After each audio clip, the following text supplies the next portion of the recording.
and get your portfolio ready for tomorrow. Beaming live from the CNBC-TV18 Motilal Oswal studio.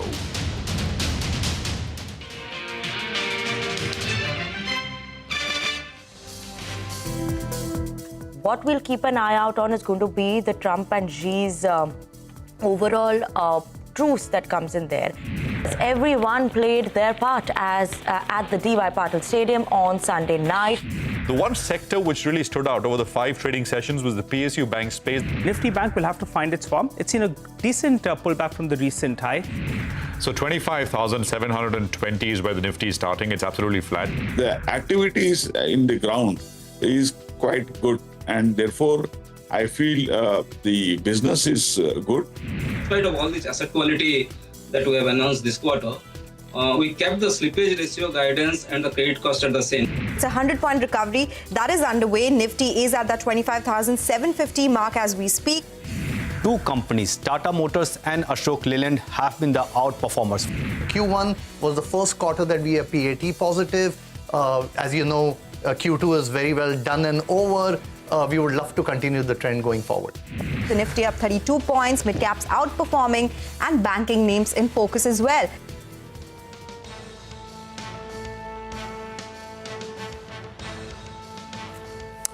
Well, that is the day so far. It's a good-looking screen with about a 60-odd point gain on the Nifty. Market breadth is comfortably in the positive. 1,800, 1,900 stocks are higher, and you got about 1,200 stocks which are lower this Monday afternoon. Last hour coming up. This is Closing Bell. We are coming to you live from the CNBC-TV18 Motilal Oswal studios. I'm Prashant. With me, my colleagues Nigel and Surabhi. And I have to say, guys, I was walking around in that jersey, the blue jersey. Then you realized. I saw you guys, and I said, well, everyone's changed out. So that was the story. That was the pump and high of the game. Now kind of back to usual, back to normal. Though the high will continue for months and years together. But speaking of highs and lows, I think no stock takes it away more than Vodafone Idea. And it's not just Vodafone Idea. You're seeing that reaction play out on Indus Towers as well. So in case when you missed the gist of the flashes on your screen in the last couple of minutes, what's essentially happened is that it seems the court has clarified that the scope of that relief that was being discussed for Vodafone Idea goes beyond the additional AGR demand, which was just about 9,500 crores. The court has clarified that it will be covering the total AGR demand as well, which went up to more than 80,000 crore rupees. We'll get Ashmit to explain to us what exactly has happened and whether this is the final clarification, which means the government can also then go about and take a holistic view on the entire AGR matter and not just that smaller quantum of 9,500 crores with respect to Vodafone Idea. That's definitely the top story. But otherwise, Nigel, market's not bad, right? We started off fairly quiet in the morning, but things kind of picked up along the way. Well, Surabhi, if you remember the morning call that we were discussing, we mentioned 2 points, right? FI shorts in the system, not so bad. The second factor we mentioned is the PCR coming to around 0.65. That's normally a recipe that you see that, in fact, the markets do bounce. And the good news today was that the GIFT Nifty was suggesting a downtick. And we did have a downtick of 40-50 points or thereabouts. So it's a perfect scenario to see a bit of a bounce.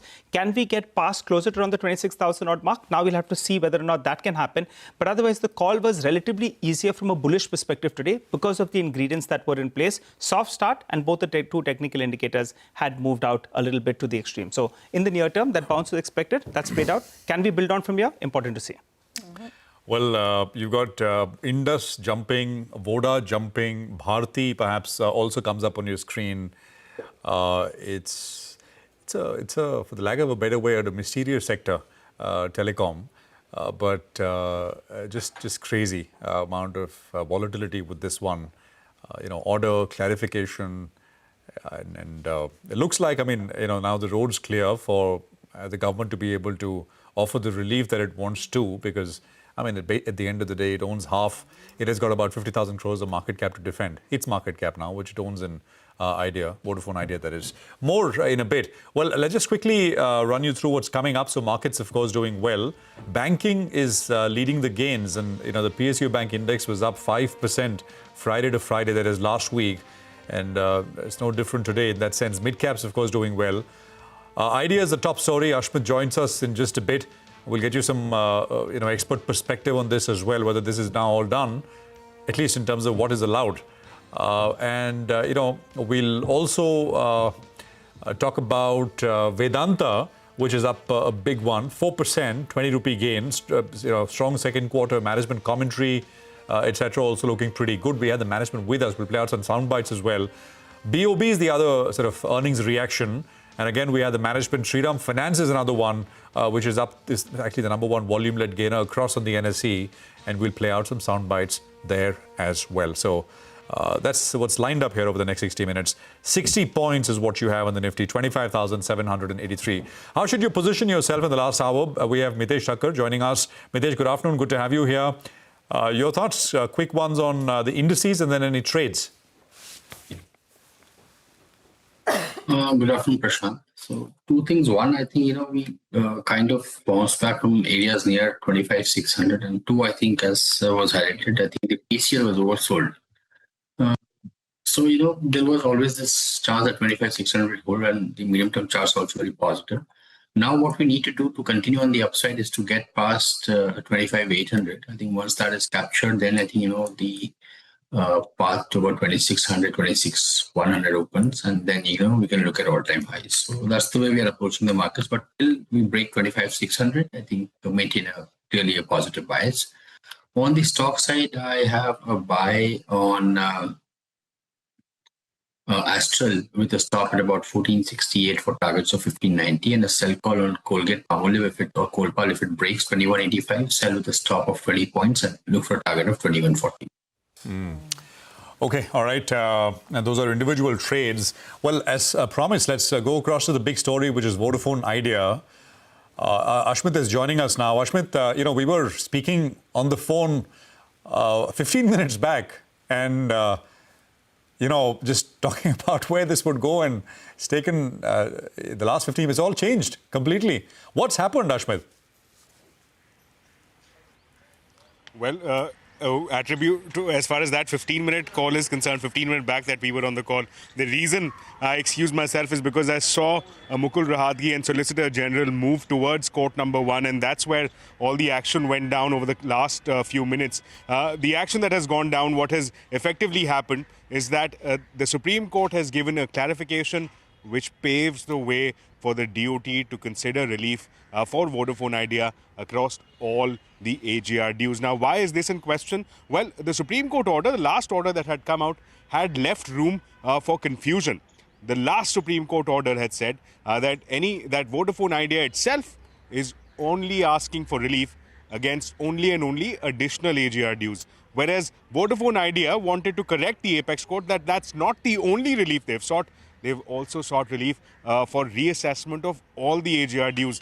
Now, both these aspects is something that the Apex Court dwelt on, applied its mind on, and has now corrected its earlier order, and therefore, in doing so, has paved the way, has untied the hands of the DOT to grant relief on both these counts, the additional AGR dues as well as all the remaining, all the overall AGR dues. This is important, given as how the Solicitor General was also present in Court 1. Even he too said that perhaps the ideal view that the Apex Court should take is that whatever application flows, whatever application is filed by Vodafone Idea for relief should be considered on its own merits. So effectively, this order, number one, clearing that confusion, and number two, opening the hands of the DOT to grant an overall relief with respect to the AGR issue that is plaguing Vodafone Idea. Of course, the government stance has been is that the facts and circumstances on the ground have changed. We now have skin in the game. We now have 49% stake as far as this troubled telecom company is concerned, and that's the ground on which they've asked for relief. The Supreme Court obliging, and the DOT is likely to now fall through and consider any application that comes from Vodafone Idea. Ashmit, I, for one, quite love courtroom dramas. But I think this is something, when it comes to telecom in this country and Vodafone in particular, I think real life could really overtake real life. Beat all the series hands down. Right from the retrospective case going back a whole decade back, right up till now. And then now finally it seems on the AGR matter at least, the decks have been cleared for the government to take a final new clear call. All right, Ashwin, thank you very much for the details over there. There you see, stock reactions once again on the upside. Deepan Mehta is with us. We'll discuss Vodafone and a lot more with him as we go along. But first this, Deepan, again, this has been just, I don't know, it's been maybe a smart trader's delight an average trader's nightmare. But now it appears there's clarity. At least the ball is very clearly back in the government's court. So is there any reason to look at it beyond just day-to-day trading? Yeah, that's right. I think, one should look at it, Vodafone, in much more positive light. And I think now all we can expect is more announcements from the government as to how finally they are shaping up this entire issue with Vodafone. And subsequent to that, whether any, fresh investments are coming into Vodafone. So I think many positive triggers for Vodafone at this point of time. And let's see how it plays out. But I think from investors' perspective, even Bharti Airtel could be a beneficiary because eventually whatever relaxation relief is granted to Vodafone should be offered to Bharti Airtel. Only that Bharti Airtel has already paid some of its AGR dues. So I don't know how that actually works out, whether they get a refund or not. But anyway, I think it's great news for Vodafone. And I think some maybe positive follow-up for Bharti Airtel shareholders as well.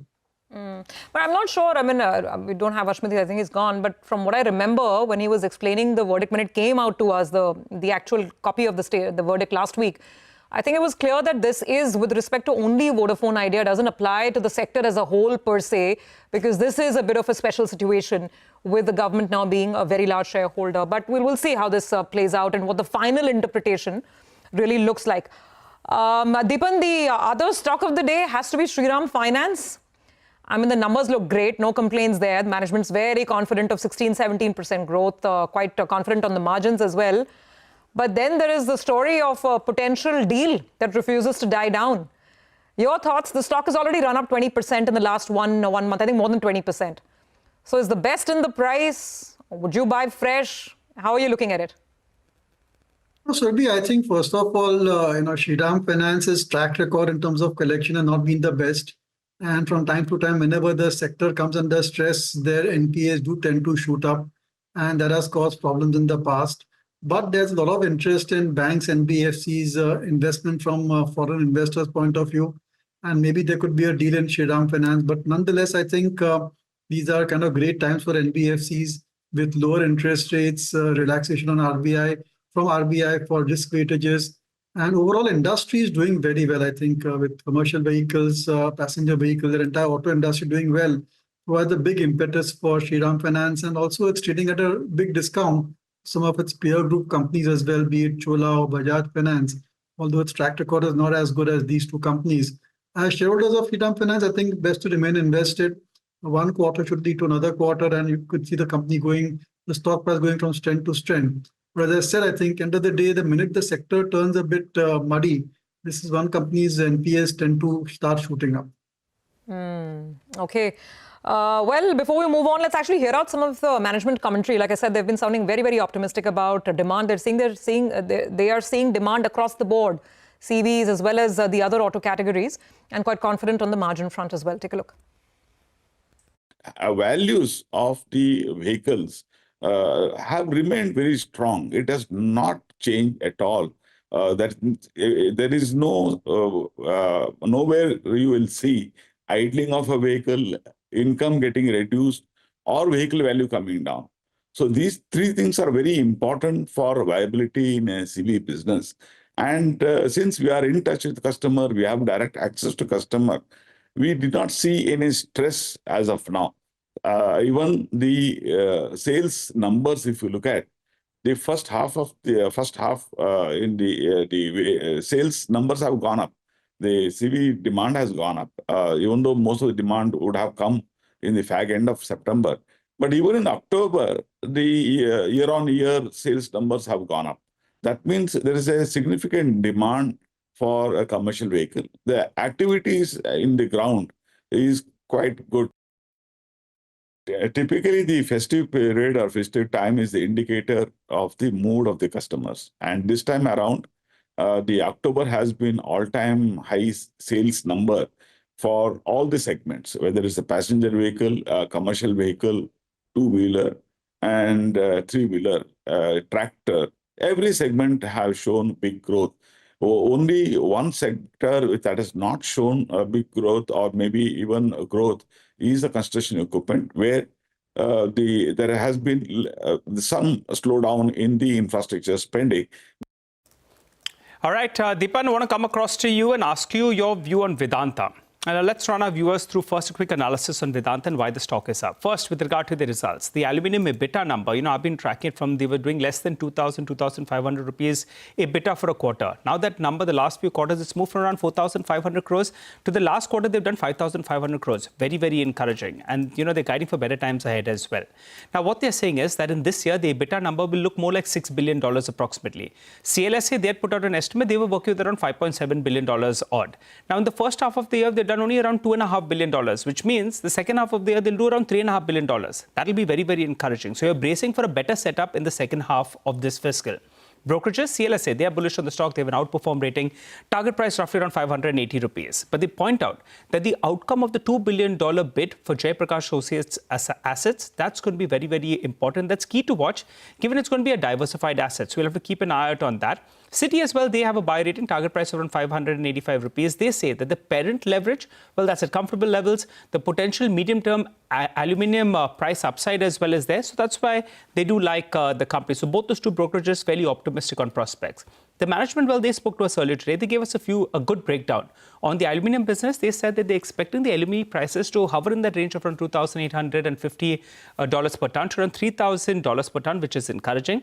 And they're saying the cost of production will fall from here because the second alumina refinery, that's up and running. So that's what will help cost to further come down by close to around $100 per ton odd.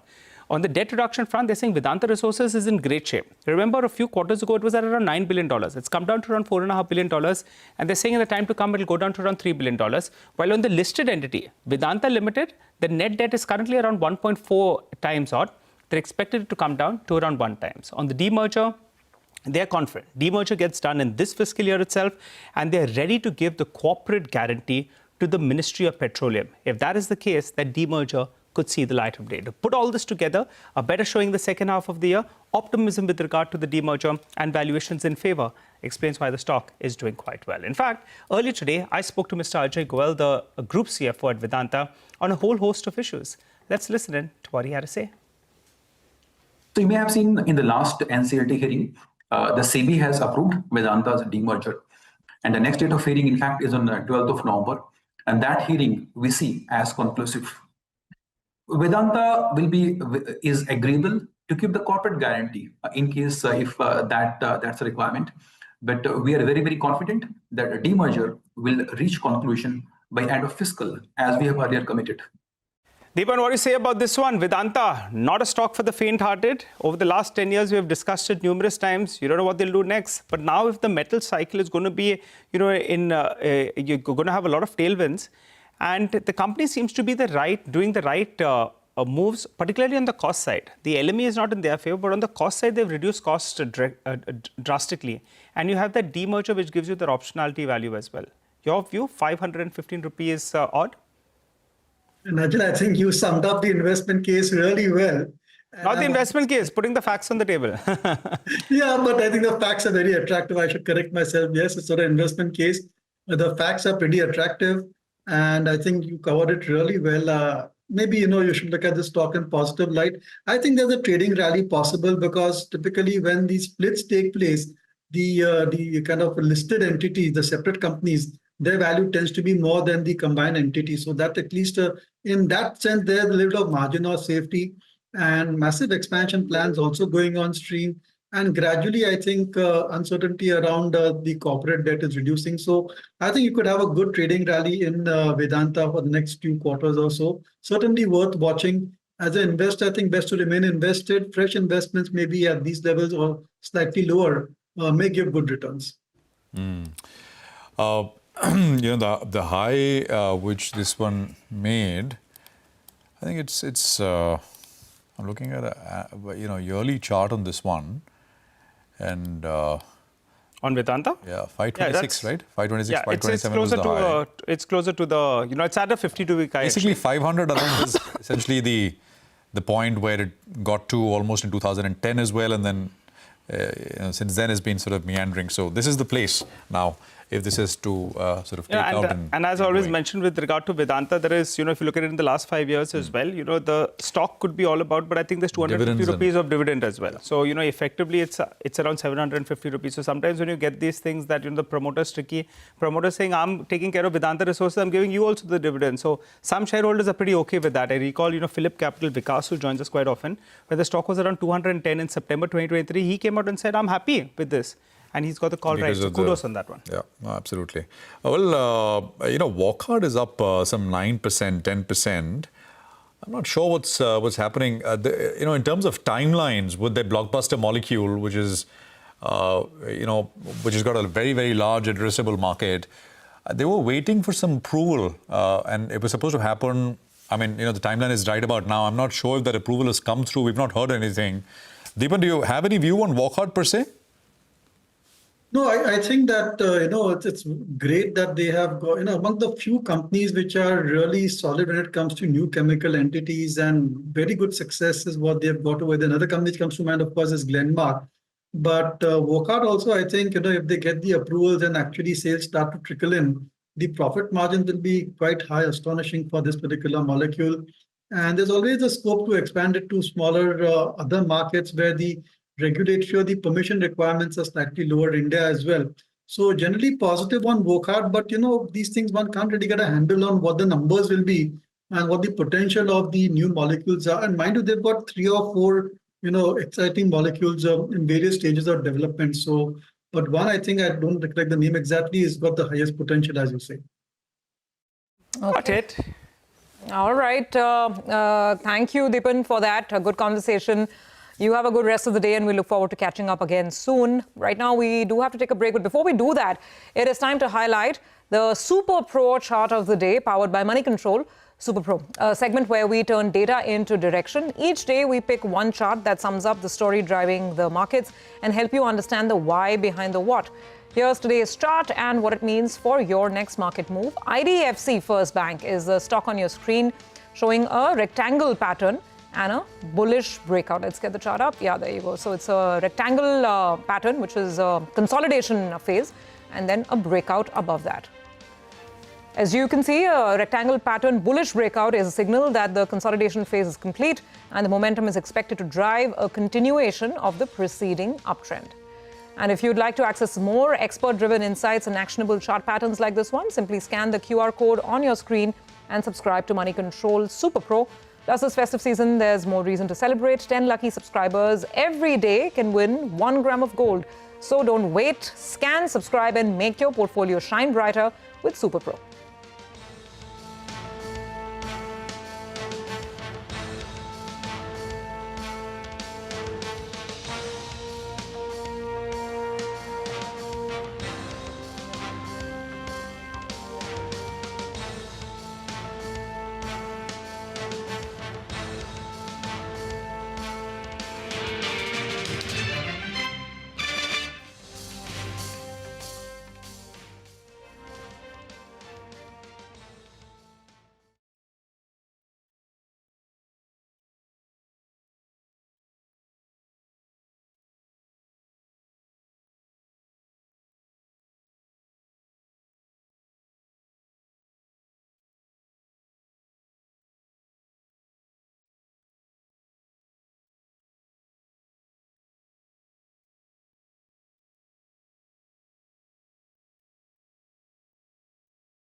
Welcome back. It's a day that really belongs to buzzing individual stocks. Lots of mid caps and small caps flying around. Walcott, of course, the numbers and the stock is on your screen, 10% higher. There are more names.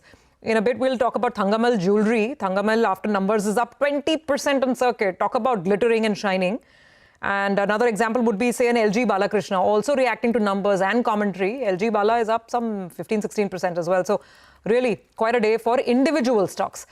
Just one more, if you look at Stovecraft, when TTK Prestige came out with a set of numbers, the stock started moving up. And valuation, it has that comfort. Now, it ran too much ahead of itself that the 12-13% growth that they delivered is not good enough. And that's where the stock has come off. So you see the last few days, the last 1 month, I think it was up 15%. It's given up half of those gains because the numbers were not as good as anticipated. So that's why, in fact, the stock is down today 7%. 1 month, it's still up 8% after falling 7%. Okay. So, Street tried to extrapolate something which didn't happen. So both ways, sharp reactions coming in on the way up and some on the way down. But talking more about the up, let's look at Dredging Corporation. Dredging Corporation also, last time I checked, was, quoting a double-digit gain. Yeah, still 20% circuit. Now, Dredging has won a bunch of, I think, orders. The total value could go as high as 17,000 crore rupees. Let's go across to Vivek to understand more. Vivek, are these orders? Are they MOUs? I mean, what exactly is driving this? Well, they are MOUs that, the street is expecting and hoping that they get converted into orders soon. But, let's have a look at the news itself. A couple of important developments that Dredging Corporation has given the exchanges. First one, last week, we actually had the India Maritime Summit. So Dredging Corp, of course, a key participant over there. And the company over there entered into 22 memorandum of understandings with 16 different organizations. And the total value that the company says of all of these MOUs put together was over 17,645 crore. Now, this particular MOUs are important given the fact that the company operates under a consortium of 4 major ports, which was under key focus area as far as the Maritime Week itself was concerned. So Visakhapatnam, Paradeep, JNPT as well as Deen Dayal were the 4 ports. And remember, all of these ports function under the aegis of the Ministry of Ports, Shipping as well as Waterways. Now, more important as far as dredging is concerned is that there has been a earmarking of 4,000 crore rupees of capex. Now, this is dedicated to the modernization of the company's fleet as well as the company's equipment. And they expect this will help strengthen their own as well as India's dredging infrastructure. So this is an important development, especially the capex that will go ahead and augment their existing capacity. Vivek, is this related to this shipbuilding push as well, or that is, or not really? Or have you picked up? Yeah. Well, it is because a lot of the dredging. The company also in the press release has mentioned that they will be working closely with players like Cochin. They'll be working closely with players like Mazgaon Dock. So it'll be important to note, and it'll be important to see exactly the contours of any specific deal or any specific tie-up that the company does. What will be the scope of work for dredging and what will be the total value that dredging itself gets. So while it's a positive development, no doubt, it's important to know that there could be some moderation as far as expectations are concerned, especially the scope of work for dredging is concerned. The Maritime Week ended last, I think it's a few days old, but I think the releases, the exchange information has just come, right? I mean, from dredging yesterday or whenever, a couple of days back. That's right, yes. Yeah, Friday was a big day. Today, again, 20%. It's a small, little over 2,000 crores in market cap. So it's a small PSU with some big numbers now. So we'll see where this one is headed. As we were talking about dredging, there was a flash on Grow as well. Grow, of course, is, I think, by sheer number of users, the largest broker in the country. And there, of course, the issue is for the IPO is going to open. The anchor book details were flashing. I don't know if you can pull that up for a quick bit. So against IPO anchor allocation of close to 3,000 crores, under 3,000 crores, the demand is for 50,000 crores. So the IPO madness, whatever you want to call it, in that sense continues. Although I must also add at the same time that when you look at anchor book allotment and interest, etc., do we have the graphics? If we can pull it up for a quick bit. Okay, I think what we'll do is we'll have the flashes. We'll discuss this with Jitendra Sriram, who's with us, Senior Fund Manager, Baroda BNP Paribas Mutual Fund. Jitendra, good to have you with us here. Thanks very much for joining us. So we'll talk about Grow when we have some of those numbers come up on the screen. But just the market, Jitendra, how are you feeling about things? So overall, I think it is looking far more positive at this point ever since this festive season has begun. Because if we look at even the earnings picture that has unfolded so far, and I think almost about more than 50% of the Nifty names have reported, I think after many quarters, we are actually starting to see the recovery of earnings growth come in. So if I look at the large cap universe, which is ideally the Nifty 100, I think the companies that are reported, we are seeing something like about a 13% kind of earnings growth that is coming. So it's double digits after probably 3 or 4 quarters now. And midcap is almost about the 25% mark. So I think we are at least seeing some recovery in earnings that are starting to come in, which is very heartening. I think that Grow bit, the anchor book names, etc., we will put up. But 3,000 crores is the issue size and 50,000 crores is the demand. But institutional investors don't have to put in any money. I mean, it's not as if they have to put in 50,000 crores. I mean, it's basically, to transfer the money in the escrow. You can just expression of interest in that sense.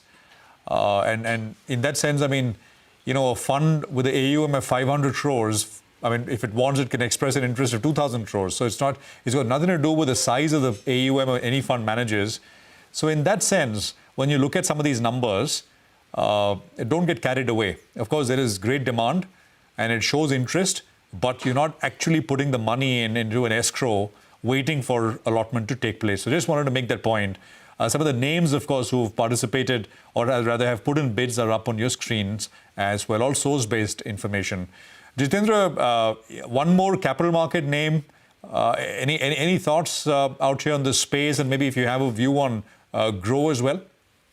Not specifically on Grow, but I would say, the fact that market is getting very comfortable with these platforms kind of businesses, because they give you a lot of non-linearity, and you have seen multiple names, the quick commerce names, or whether it be online insurers, online brokers. I think the fact is that you're seeing very, if the model becomes successful, and I think the risk is there. The risk is that maybe not everything survives. Some of these will turn up as survivors, but if you are with the survivors, you probably make disproportionate returns in those platform kind of names. And it's true for payment systems and various other examples that you have there. I think that is what is probably exciting a lot of people towards this space, which is there. I mean, if you were to just step out from that, broking is a fairly old business, but I think the point is that the non-linearity that comes with the platforms. Hi, Jitendra, good to have you in. Speaking about platforms, a lot of these new age businesses that are in the market or are listing, I mean, there's a fair amount of debate going on valuations as always, right? By the way, just a while back, I think Zepto put out some sort of a release saying that they are no longer going to charge a platform fee. I'm not too sure about the details or the veracity of it right now, but if that's true, it could be very disruptive, right, for the other players as well. So when it comes to quick commerce and food delivery, I mean, what are your thoughts given the valuations? No, I think all these businesses there will obviously, it's not going to be a linear journey upwards. In a sense, there is going to be some point of time where multiple newer entrants try to establish their foothold. There will be certain pricing pressures which come in, and again, there will be some consolidation and move back up. But these are typically structured. Sometimes these battles are not even at the marketplace. They might be in your mobile phone. For example, for any app, for example, a payment system, you may not keep more than 2 apps. Or for example, a cab hailing app, you may not keep more than 2 apps. So the point is sometimes the battle is in your mobile phone rather than in the marketplace. So if you are able to succeed and establish your share of mind share with the customers, you become the winner in that. So it's largely like a winner-take-all model. So to an extent, it might be that the first player has about a 55-60% market share, the second person with 30%, and all the others are clustered in that 10-15% market share. So it can very well turn out to be those kind of businesses. That's nicely put, right? The battle is in the mobile phone, and that's really where the stakes are the highest. Battle in the mind, and then therefore the mobile phone. That's how I guess these internet businesses are built. Nigel? Well, that's right. Hi, Jitendra. Good to see you. When I recall we had a chat a month or so ago, and you were telling us that you like some of these consumer-facing themes, discretionary themes as well. Some of them have done quite well, and clearly the street believes that discretionary spend is only going to go up from here on, and some of the discretionary consumption stocks are poised for better times. Any fresh take you have either on this sector or something new that you've started liking? The auto sales, for example, did come out, and they look pretty good.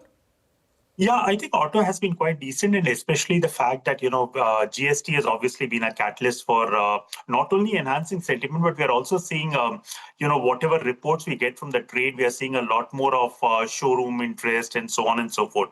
Model launches are also starting to perk up and all that. So I think auto is definitely one area that is starting to look up.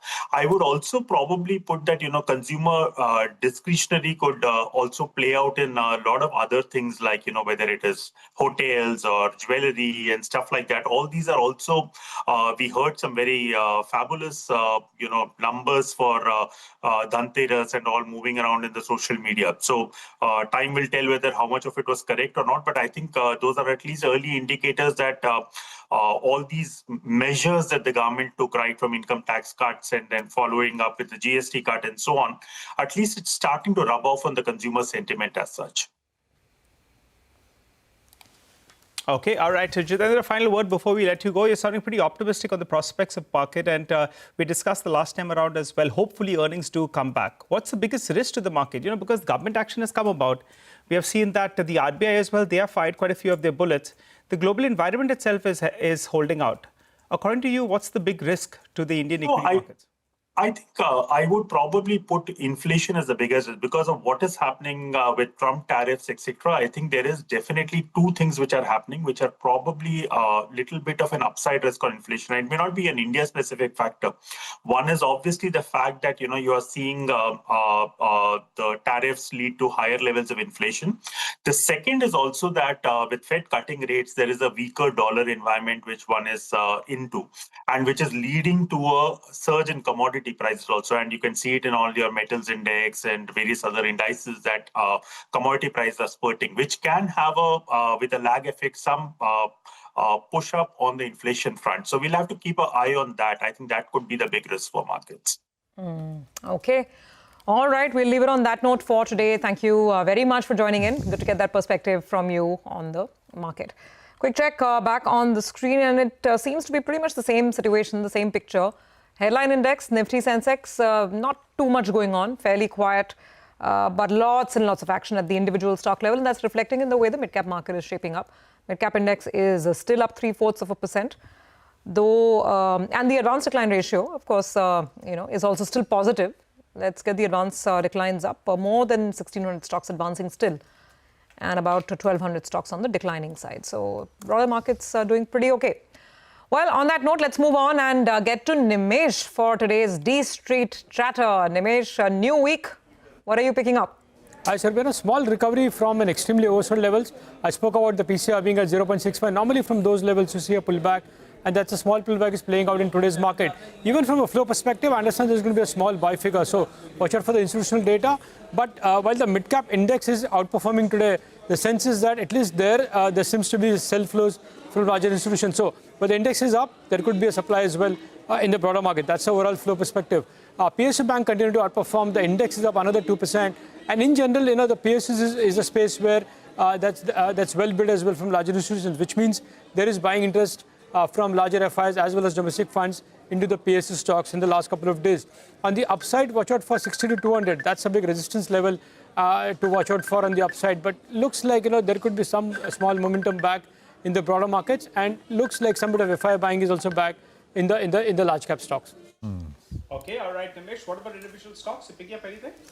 Well, so the first on my list is Karnataka Bank. There was a large block in today's market. Nearly 1.5 crore shares got changed hands.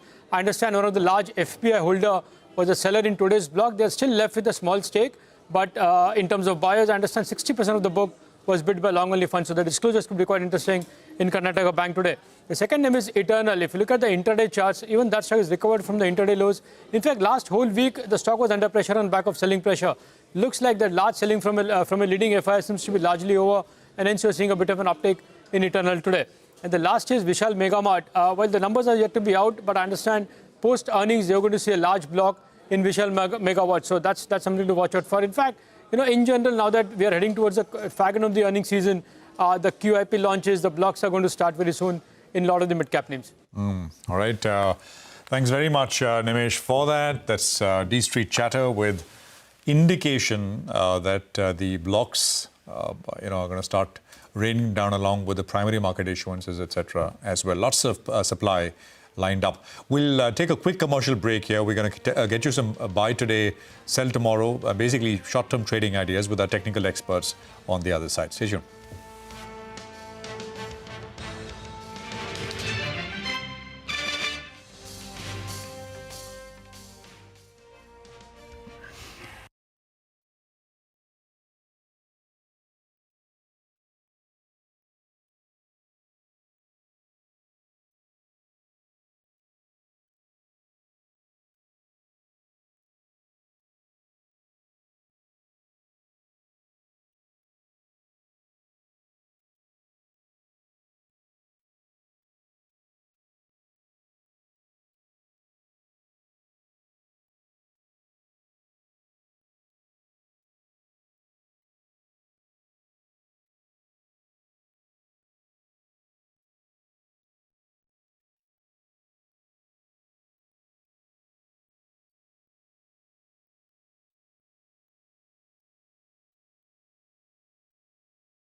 Welcome back. The markets continue to chug along. More about individual stocks today, but let's find out what's happening in the F&O arena. This put call ratio that Nigel was pointing out that, every time it goes to that 0.6 level, it signals some sort of an uptrend. Nigel, what's the latest? And it worked again, right? So it'd be, with regard to those FNOQs. So it went to around 0.62 earlier in the trading session, and now it's back at around 0.8 or thereabouts. So the PCR was indicating that we could very well see a bit of a bounce. That's the way it's played out. The other factor that we pointed out earlier today as well was the Nifty Bank. That was making lower lows. It's broken the trend. After 3 sessions, it's broken the trend because today's low is higher than Friday's low. So you like that at least, and you'll count on the Nifty Bank to do the heavy lifting like it's done in today's trading session. Why did the PCR move up? That's because because the put writing is back in play. So whether you look at the 25,700 put, the 25,600 put as well, there's a good amount of writing out there, and the premium out there, has come down, which is telling you that the bulls believe that, they can defend the lower levels. So the crucial support zone is at around this 25,500. The 20 DMA is there, and also you have the options data that's suggesting that that band could hold out.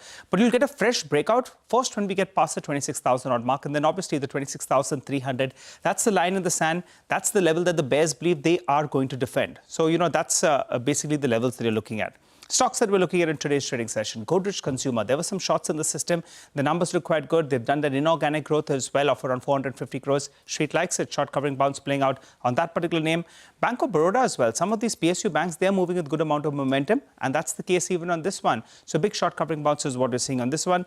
And finally, on Patanjali Foods, well, the numbers were not as good as what the street was anticipating. In fact, we are seeing some shorts gradually creeping into the system. Higher than normal, volumes is what we're seeing even in the F&O market on Patanjali Foods. So some shots in the system. So the good news today is we have bounced on the lows of the day. However, follow through is something that the bulls will track. For now, 25,500. That's the important mark to defend on the downside. Back to you guys. All right, Nigel. So we'll watch these levels as we get into the last, 16 minutes of trade. So Midesh is with us with what he'd want you to do in terms of short-term trading ideas. Midesh, what would you recommend? Yeah. BTST on Indus Tower and PI Industries. So I'll take PI Industries first. Keep a stock below levels of 36.65. Look for targets of 37.10.20. And Indus Tower, I think, along with Idea, what happens. But the chart setup is quite positive. So we'll take a BTST here with a stop at 379.9 for targets of 387. Okay. All right, Midesh, got it. Thank you very much for that. We will see you again with all the trading action tomorrow. For now, have a good rest of the day. Let's continue to put the spotlight on buzzing stocks. And one stock that's sparkling today is Thangamile Jewelry. This happened right after numbers, and it's hit upper circuit, and it has stayed on upper circuit. Mangalam's here with more details. Mangalam, what is it? Is it their inventory being, marked to market, or something else? Or 20% circuit on the stock? Well, it's a mix of both, So overall, gold prices on the year have risen about 52%. They also sold a fair amount of silver this time around. Silver prices have been higher as well. And add to that, as compared to the other listed peers, they had a slightly lower share of gold, which was hedged. So that has increased, and that has overall added to their performance as well. So if you just look at their performance, 45% growth in their revenue, 1,705 crores. This compares with 1,178 crores. The same time last year, they reported an EBITDA loss, but that was on account of the inventory loss that the company had taken because of the customs duty cut that was announced in the previous year's budget. So on a favorable base, the EBITDA actually looks fairly strong, a 99 crore EBITDA gain versus a 10 crore loss, which implies a margin of just 5.8%. The net profit as a result of that, 58 crores versus a loss of 17.5 crores as well. Gold jewelry sales up 44%. What was a big positive for me was gold volumes actually increased by 2% as well. At a time when gold prices are up over 50%, one would imagine that revenue would largely be led by value and not so much volume. But there as well, there's no negative volume, and that's a positive. Non-gold sales have been growing by 52%. And in that, silver volumes have actually risen by 23%. That's a positive. And gold hedging over last year was 90%, now is 95%. So from the highs, gold prices have fallen. So that should also do well for them because they've hedged at slightly higher prices. In the first half, they've opened 9 stores, total at 66 right now. Same store sales growth on an expanded store base is still double digits. That's a positive. And 3 more stores likely in the next few months in the city of Chennai itself. So far, they've actually been an outside Chennai in Tamil Nadu sort of player. But in the last 1 year or so, they've entered the market of Chennai, and that has done fairly well for them. That's reflected in their numbers, and the stock has the moves to show. Mangalam, as you run us through the Titan expectations as well, which we'll report today, I mean, the question, one common thread, maybe if you can string along, there was some expectation that as, precious metal prices have gone through the roof, it'll basically impact volumes and demand, right? And some of the companies we've spoken to said sales value is strong, but volumes are... So I remember Malabar, or maybe it was the other one, volume was down 20, value was up 20. It was that stark. Do we have that volume figure as well? Yeah, so we have, for Thangamile, the volumes have grown by 2%, even as value has grown by 44%. So it's not a negative. There is this divergence between volume and value as it would have been expected. But the good part is that there is no decline in volume as well. It's a marginal positive, obviously not as much as 20% or 30% as the value has grown, but it's still in the positive terrain. And the good part is that from the highs, we've seen a decline in gold prices. So every time that happens, following a sharp rise in gold prices, the buyer, rush to lock in at lower prices is a lot higher. So my sense is that the third quarter volumes, despite the prices being a lot higher year on year, would be a lot more positive given the decline that we've seen from the highs. Okay, all right, Mangalam. Thanks a lot for giving us that quick update. Let's get it. Mangalam, but we can't let you go at that, right? Tell us about Titan. I'll tell you about Titan, Nigel. Later this evening, you're going to be busy. Yes, and tracking Titan numbers, Nigel. That's all that will keep you busy. I'll tell you what, we have a cheat sheet for Titan already, where the domestic jewelry business reported a 19% growth. Surging gold prices have driven substantial ticket price increases, but there was a marginal decline in buyer counts for Titan. The second quarter had a high base due to the customs duty cut, but that has been offset by early onset of festive season. So all in all, 14% revenue growth is what the street is expecting. EBITDA jumps 47% again on a favorable base, similar to that of what we saw in the case of Thangamile. Margins from very low numbers of 8.6% jump all the way to 11%, and the net profit on the back of that from 700 crores goes all the way up to 1,051 crores, a 49% jump. We already know that studded jewelry grew in mid-teens, and the growth in gold was led by gold coins and gold bars as against just plain gold jewelry. So all these are margin accretive for the company. What it does and what it has to say in terms of performance in the festive season would be something that we'll be tracking very closely. Okay, all right, Mangalam, thanks a lot for that, and trust you're going to be busy with Titan in the evening. Yeah, not the store, but the numbers. Yeah, Sonal said, please reach home on time. The baby's waiting for you as well. Mangalam, thanks a lot. Well, let's get in Sudeep Bandupadhyay. Hi, Sudeep. Good afternoon. Good to see you in. What are you making of some of these jewelry companies? Titan's holding pretty strong at these valuations. Sangamel, as Mangalam said, they've been opportunistic as well. Stock locked 20% up. What do you like? Well, I definitely like Titan. I don't too much want to venture into these smaller jewelry companies, which are typically regional players, and they have a limited, coverage in a particular geography. So it's always better to go for some of these national players. So Titan has been our favorite for a very long time, and look at the performance in spite of the gold prices shooting where it did shoot. I think their business update was very, very encouraging. Let's look at the numbers. But whatever update we have heard from the management was pretty encouraging. And of course, when they come up with the numbers, we would like to know how the festive season sales have been. And I'm sure they will give some idea about that. Also, some of the the businesses which are smaller businesses have started performing, and that's very, very encouraging for Titan Consolidated. But end of the day, it's a jewelry company, and that studded jewelry share increasing obviously is margin accretive, and I think things are going good for Titan. So in spite of being such a huge, such a large revenue company, 19% growth is quite commendable. I would also I've been looking at Kalyan, and I think they also have performed reasonably well. And if somebody has to buy a second player, I would say go and buy Kalyan. So the choice is obviously Titan, and if you want to go for the second one, go for Kalyan. Titan and Kalyan are the two ideas from Sudeep. We'll take a quick commercial break here. We're going to come back. More questions Sudeep's way, and there's about 9 minutes to go for the market close.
Welcome back as we're in the final lap of today's trading session.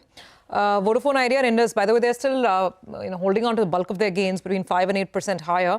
And then, of course, there are other names. RateGain is having a good session today, 6% up on RateGain. There's also Godrej Consumer, which has reacted quite well to the numbers. Still in conversation with Sudeep Bandopadhyay. Sudeep, so within the FMCG basket, did you find any one number inspiring enough to take some exposure? Anything in the staples plate? Well, I think Godrej I did like. The numbers were decent, and the acquisition which they have done, Mustache, I think that's also pretty interesting, because that's one segment where presence and growth is definitely warranted. Their international business also is by and large looking good. For quite many quarters, they haven't been performing, and market has been punishing them also. So valuation-wise, also, I would say they are, I won't say reasonably priced, but they're better priced than many other peers. So, Godrej Consumer is one company which can be looked at post this number. Of course, the Q3, Q4 will be keenly watched. Apart from this, I think I did like HUL also. There were a lot of challenges which HUL went through, but the strategy which they have now taken with the new management in place looks interesting. Of course, the proof of the pudding is in eating, and we'll like to see third and fourth quarter. Okay, all right. Sudeep, there's some news coming in with regard to multiplexes. And my colleague Ashmit says that there's an interim win for multiplexes against the price cap in Karnataka. So that will be some kind of interim relief, at least for PVR.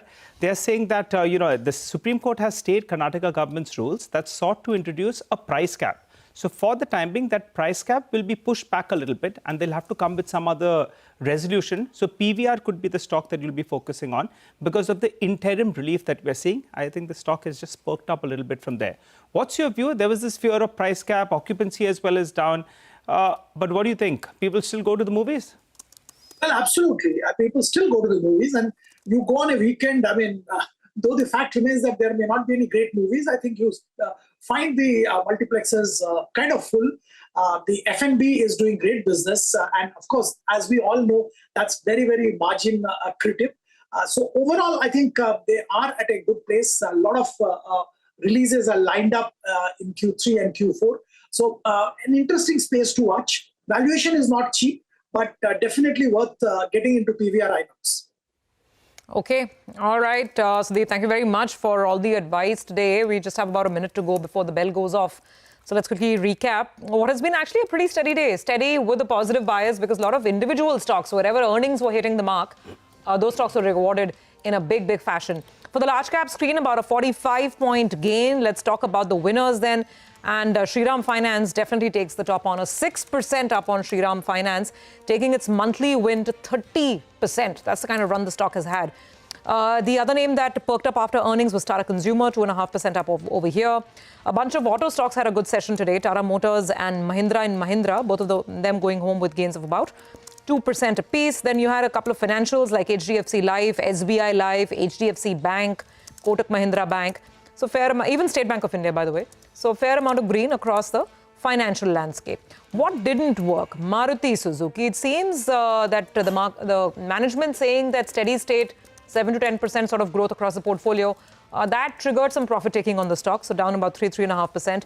ITC, L&T, TCS, these were the other three big stocks, which were down about 1.5%. But a much better flare in the broader market, Nigel. Well, that's right. Vodafone Idea, the relief came in, stock up 10%. Sterling Wilson, another stock that's seen a big fall from the top, that was up close to around 8%.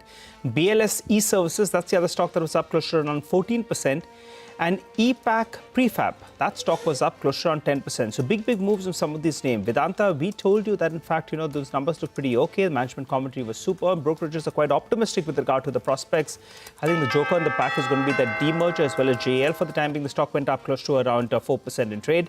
Refining margins have been improving. BPCL's numbers are quite good. That stock, in fact, went up a good deal in today's trading session. Urban Company, not on the winners list today, so that did see some selling. And IDBI Bank, after seeing a good run in the last few trading sessions, that as well came in for some profit taking. But net